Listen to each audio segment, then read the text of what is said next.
Hi കൂട്ടുകാരെ, പുതിയൊരു സ്റ്റോറിയിലേക്ക് എല്ലാവർക്കും സ്വാഗതം. അങ്ങനെ വിക്രമിനെ നഷ്ടപ്പെട്ട രാധ വല്ലാതെ കരച്ചിലോടുകൂടെ അമ്മയുടെ മടിയിൽ കിടന്ന് പൊട്ടിക്കരയണേ.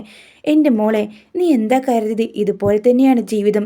ആ പെൺകുട്ടിയുടെ കഴുത്തിൽ കയറിയത് താലിയാണ്. അതും അമ്പലത്തിൽ വെച്ച് അവൻ ദേഷ്യപ്പുറത്ത് ചെയ്തതാണെങ്കിലും അത് താലി തന്നെയാണ്. ആ താലി പൊട്ടിച്ചെറിഞ്ഞോണ്ട് നിനക്ക് അവൻ്റെ ഭാര്യയാവാൻ കഴിയില്ല. അത് നമ്മൾ ചെയ്യുന്ന ഏറ്റവും വലിയ ശാപ. പിന്നെ എങ്ങനെയാ നിങ്ങളുടെ ജീവിതത്തിൽ വല്ല സമാധാനം ഉണ്ടാവുമോ?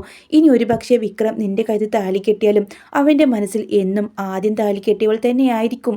എത്ര ഇഷ്ടമില്ലാത്തതാണെങ്കിലും അതവനെ മനസ്സിലേക്ക് കയറും.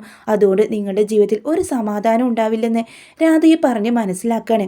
അവൾ സ്വയം ഒഴിഞ്ഞു പോവണം. എന്നാൽ മാത്രമേ ഇതിനൊരു പരിഹാരം ഉണ്ടാവുള്ളൂ. ഈ സമയം വിക്രമിനടുത്ത് സംസാരിക്കാനായിട്ട് വർക്ക്ഷോപ്പിലേക്ക് എത്താണ് രാധ. വിക്രമിനെ കണ്ടതും, എടാ, നിന്റെ അവിടെ പിന്നാലെ കുറേ നാളായല്ലോ ഞാൻ നടക്കാൻ തുടങ്ങിയിട്ട്. എന്നിട്ട് നീ എന്നോട് ഈ ചതി ചെയ്തോ? ഞാൻ എന്ത് ചെയ്തെന്നാ പറയുന്നത്? എന്നോട് എപ്പോഴെങ്കിലും ഞാൻ ഇഷ്ടമാണെന്ന് പറഞ്ഞിട്ടുണ്ടോ? നീ വെറുതെ എൻ്റെ പുറകെ നടക്കേണ്ടെന്നേ ഞാൻ അന്നേ നിന്നോട് പറഞ്ഞിട്ടുള്ളൂ. ഇത് കേട്ടതും രാധ പറഞ്ഞേ, എൻ്റെ ഇഷ്ടം മനസ്സിലാക്കിയിട്ടും നിങ്ങൾ അവളുടെ കഴുത്തിൽ പോയി താലി കെട്ടിയില്ല. അതെന്തിനാണെന്നാണ് ഞാൻ ചോദിച്ചത്. അവളെ എത്രയും പെട്ടെന്ന് ആ താലി പൊട്ടിച്ച് ആ വീട്ടിൽ നിന്ന് ഇറക്കി വിട്ടേക്കണം. ഇത് കേട്ടതും, ഇത് പറയാം, നീ ആരാണെന്ന് രാധയോട് ചോദിക്കുക. ഞാൻ ആരാണെന്നോ? ഞാൻ നിന്റെ ഭാര്യയാവാൻ പോകുന്നവൾ. എന്നാലേ നീ എൻ്റെ ഭാര്യ ല്ലോ. എന്നോട് ഇങ്ങനെ കൽപ്പിക്കാൻ വേണ്ടി ഞാൻ ഒരാളെയും ഭാര്യയായിട്ട് സ്വീകരിക്കില്ല, ഞാൻ അംഗീകരിക്കില്ല. എൻ്റെ മനസ്സിൽ എൻ്റെ ജീവിതത്തിൽ ഒരു പെണ്ണുണ്ടാവില്ല എന്ന് പറയുന്നുണ്ട് കേട്ടോ. രാധയുടെ മുഖത്ത് നോക്കി, അങ്ങനെ പറയാൻ പറ്റുമോ?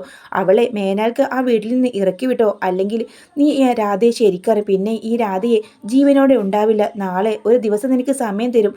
2 ദിവസത്തിനുള്ളിൽ നീ അവളെ ആ വീട്ടിൽ നിന്ന് പറഞ്ഞയച്ചില്ലെങ്കിൽ ഈ രാധയുടെ ശവം നീ കാണേണ്ടി വരും എന്നും പറഞ്ഞുകൊണ്ട് കണ്ണ് തുടച്ചുകൊണ്ട് പോവാ. ഈ സമയം തന്നെ അവളുടെ വർക്ക്ഷോപ്പിലുള്ള മറ്റുള്ളവർ പറയും, എന്താടാ ഇത്? 2 പെണ്ണുങ്ങളുടെ നടുക്ക് നീ ഒറ്റൊരാൾ എന്ത് ചെയ്യാനാ? ഒരാൾ നിന്റെ ഭാര്യയാണെന്ന് പറഞ്ഞ് ആ വീട്ടിൽ മറ്റൊരാൾ കാമുകി. നീ ആരുടെ കൂടെ ജീവിക്കും? ഏട്ടന്മാരെ, നിങ്ങൾ വെറുതെ പ്രശ്നം ഉണ്ടാക്കേണ്ട. എനിക്ക് ആരുടെ കൂടെ ജീവിക്കേണ്ട. എനിക്കൊരു സ്വസ്ഥ സമാധാനമില്ല. എന്തെങ്കിലും ചെയ്യണം എന്നും പറഞ്ഞ് തല പെരുത്ത് അവൻ നേരെ പോകുന്നത് മദ്യപിക്കാനാണ് കേട്ടോ.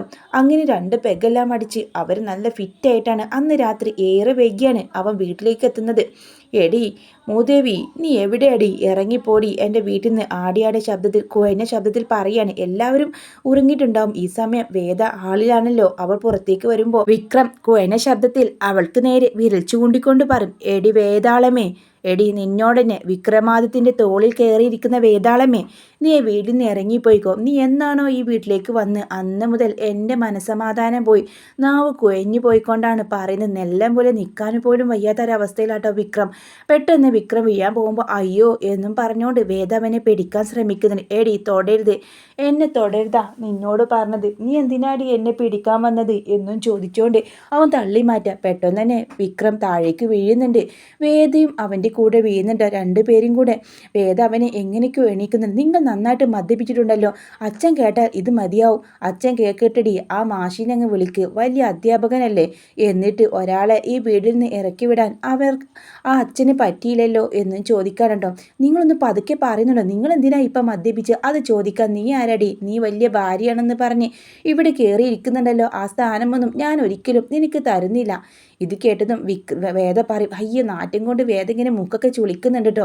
നിങ്ങളൊന്ന് പോയി കിടക്കുന്നുണ്ടോ? വാ മനുഷ്യ. ഈ സമയം തന്നെ വിക്രം അങ്ങനെ അവിടെ ഇങ്ങനെ ഒമിറ്റ് ചെയ്യാനൊക്കെ തുടങ്ങാട്ടോ. വേദ എങ്ങനെയൊക്കെയോ അവനെ പിടിച്ച് വലിച്ച് ബാത്റൂമിലേക്ക് കൊണ്ടുപോകുന്നുണ്ട്.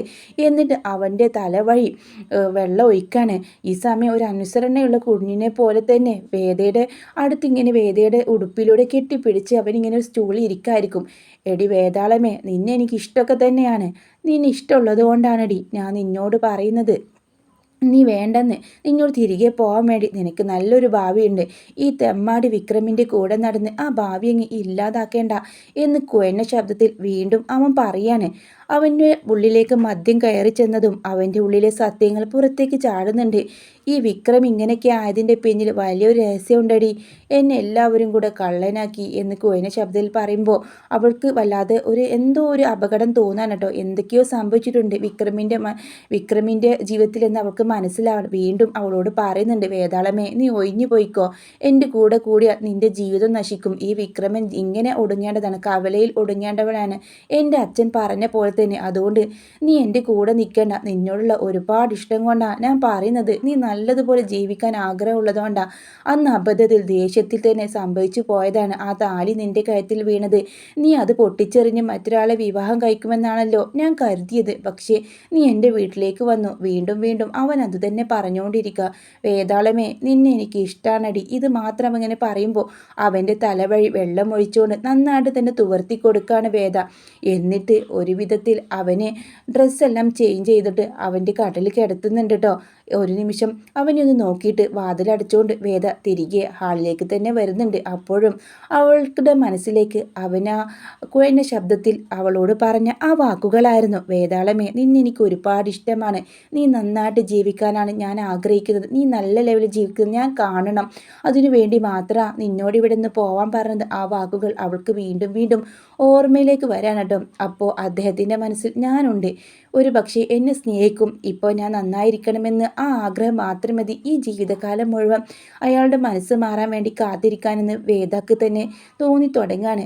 അവൾ വല്ലാതൊരു ആവശ്യത്തോടെ തന്നെയാണ് കേട്ടോ അന്ന് കിടന്നുറങ്ങി. രാവിലെ ഏറെ വൈകിയിട്ടാണ് വിക്രം എണീറ്റ് തൻ്റെ ഷർട്ടും പാൻസൊക്കെ മാറുന്ന കണ്ടപ്പോൾ ആരാ ഇന്നലെ താൻ കുടിച്ച് ലെക്ക് കെട്ട് വന്നതും വേദയുടെ ദേഹത്തേക്ക് വീണതും മാത്രമാണ് അവൻക്ക് ഓർമ്മ.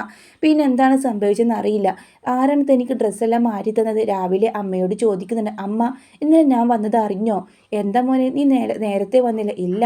ഭക്ഷണം കഴിച്ചില്ലേ? നിനക്ക് ഭക്ഷണം എടുത്തു വെച്ചിരുന്നല്ലോ. ഓഹോ, നീ ഭക്ഷണം കഴിച്ചില്ല അല്ലേ? അല്ല അമ്മ, ഞാൻ പുറത്ത് കഴിച്ചിരുന്നു. അപ്പോൾ ആരാണ് തനിക്ക് ഡ്രസ്സ് മാറി തന്നത്? ഈ സമയം വേദ വെറുതെ അവനോടായിട്ട് പറയും. ഓ പിന്നെ കാണാത്തടത്ത് മറുകുണ്ടായാൽ വിദേശത്തേക്ക് പോകുമെന്നാണ് ചെല്ല്. ഇത് കേട്ടതും വിക്രം ആകെ നാണിക്കാണ്ടോ. ഇവളാണോ ഇനി എനിക്ക് ഡ്രസ്സ് മാറി തന്നത്? ഇവളെന്തൊക്കെയായി പറയുന്നത്? നിന്നോട് ആരാടി എൻ്റെ ഡ്രസ്സ് മാറാൻ പറഞ്ഞത്? ഞാൻ നിങ്ങളെ ഡ്രസ്സ് മാറി? നിങ്ങൾ എന്തൊക്കെയായി പറയുന്നത്? അല്ല പിന്നെ നീ ഇപ്പം എന്താ പറഞ്ഞത്? അത് കാണാത്തടത്ത് മറുകുണ്ടെങ്കിൽ വിദേശത്ത് പോകുമെന്നല്ലേ ഞാൻ പറഞ്ഞത്? അതിൻ്റെ അർത്ഥം എന്താ? എനിക്ക് മനസ്സിലായി. നിങ്ങൾ ഇന്നലെ കുടിച്ച് ലെക്ക് കെട്ട് മനുഷ്യ ഇവിടെ വന്നപ്പോൾ നിങ്ങൾ ആകെ പാളായിരുന്നു. നിങ്ങളുടെ തലയിലൂടെ വെള്ളം ഒഴിച്ചപ്പോഴാണ് നിങ്ങളൊന്ന് നേർമലായത്. അതുകൊണ്ടാണ് നിങ്ങൾ ഇന്നലെ ഉറങ്ങിയത്. അതിൻ്റെയൊക്കെ ഞാൻ തന്നെയാണ് ചെയ്തത്.